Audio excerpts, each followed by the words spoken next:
पहली बात तो उनका ये एक कंसर्न था कि ये जो आतंकवादी लोग हैं 25 साल के लड़के हैं, ऐसा क्या जहर पी के आते हैं दिमाग में कि वो एक इनोसेंट को मारने लगते हैं। एंड ही सेड कि मुझे अपने स्टूडेंट से ये पूछना है कि ये ब्रेन वॉश कैसे हो जाता है। हमने फिर देखा, उसके बाद देखिए पुलवामा हुआ, पहलगाम हुआ, लेकिन ऐसा क्या होता है कि आप एक अनजान व्यक्ति को मारने के लिए ऐसे मारने लगते हो। उससे आपकी कोई दुश्मनी नहीं है, इसको आप मिले नहीं, जानते नहीं है, और आपकी जिंदगी पड़ी हुई है। आप भी एक आतंकवादी बनने को तैयार हो, आप भी मरोगे बाद में। तो क्या ऐसा हो जाता है कि लोगों के अंदर ये जुनून सवार हो जाता है जहर का। सो ही वाज वेरी कंसर्न कि ये कैसे इसको सॉल्व किया जाए। कहीं ना कहीं तो चाहे इंडिया हो या पाकिस्तान हो, कहीं का तो एजुकेशन सिस्टम फेल हुआ। सही कि हम इसको, कहीं के तो परिवार फेल हुए। So why is this happening. दूसरा उनका कंसर्न ये था कि पार्लियामेंट नहीं चल रही है, तो लोकतंत्र में सबसे बड़ा इंस्टीट्यूशन पार्लियामेंट है, और पार्लियामेंट में अगर काम नहीं हो रहा है, we are not doing justice to the Parliament. So he said कि हम स्टूडेंट्स के पास जा रहे हैं, आप ऐसा करो, आप एक सवाल लिखो, हम स्टूडेंट को असाइनमेंट देते हैं, अभी भेज दो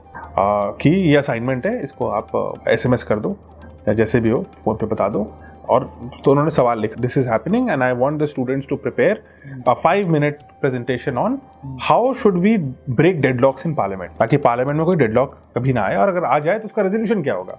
ऐसे तो नहीं 10 दिन चलता रहेगा कि कुछ हो ही नहीं रहा है। सो देन वो मैंने लिखा और मैंने लैपटॉप बंद कर दिया। फिर उन्होंने बोला कि अच्छा, तो बंद क्यों कर दिया आपने लैपटॉप। तो मैं कहा सर सवाल तो लिख दिया, आप दे देंगे उनको। तो कहते नहीं, बट हमने एक सवाल पूछा, उस सवाल के जवाब के बारे में हमने सोचा नहीं। कई बार ऐसा होता है ना कि हम लोगों को कहते हैं कि तुम ये सॉल्व करो, तुम ये सॉल्व करो, तुम ये करके कर दो, लेकिन हम ये नहीं सोचते कि क्या हमने भी सोचा इस बारे में। सो हिज पॉइंट वाज कि एज अ टीचर, और आप उसको एज अ बॉस ले सकते हैं, अगर आप किसी को कोई डिफिकल्ट असाइनमेंट दे रहे हैं तो जरूरी नहीं कि आपके पास सोल्यूशन हो, लेकिन कम से कम आपने एक ईमानदारी से सोचा तो हो उसके ऊपर। सो अगले आधे घंटे तक लैपटॉप खोल करके हम अपने आइडियाज लिख रहे थे कि हमें क्या लगता है। हिज पॉइंट वाज मैं भी एक प्रेजेंटेशन दूंगा, मतलब doctor Kalam himself will also be just like a student and he will also talk about some idea rather than just saying कि भाई तुम आइडिया दो मैं तो सुनूंगा।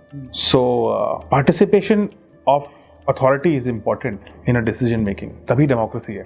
So that's the second thing I want people to learn from his last day.